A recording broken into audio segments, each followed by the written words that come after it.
Hey guys, this is Wally with Dental Office Construction Services. We're beginning a session called Recipe for a Dental Office. And check this out. Where do we begin?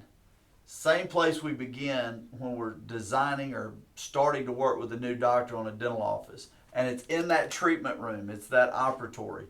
And the reason is because that's where you spend the most of your time. We've got to make sure that that operatory is laid out to work for you, and we get that exactly right.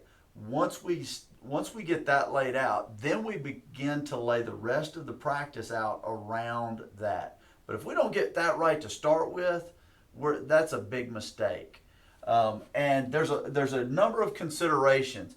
First and foremost, what is the basic size that we need? And there's not an exact science. You've heard anything from 10 by 10 to 10 by 12, 10 by 11, 11 by 11, somewhere in that neighborhood.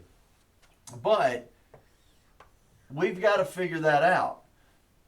Then once we figure out the basic shape, where do you want to enter from? Do you want the chair positioned this way and so that you can have dual entry from behind the head of the chair?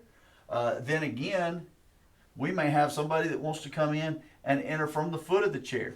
If we do, we need to make that operatory a little bit longer so there's enough room for either the doctor or the assistant on the far side of the chair to be able to get around.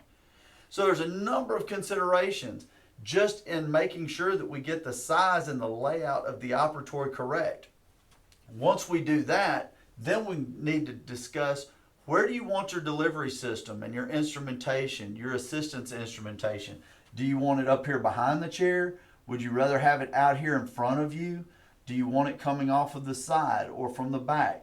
Maybe you'd like it at the toe of the chair so that it can pivot around the end and be more ambidextrous, give you a little bit more flexibility to a right or a left-handed user to be able to sit down and utilize that operatory. That's going to be a completely different segment, is delivery systems and location. So where do we start? We always start with the doctor's operatories and make sure we get that right first, and then we plan everything else around it. Something to think about.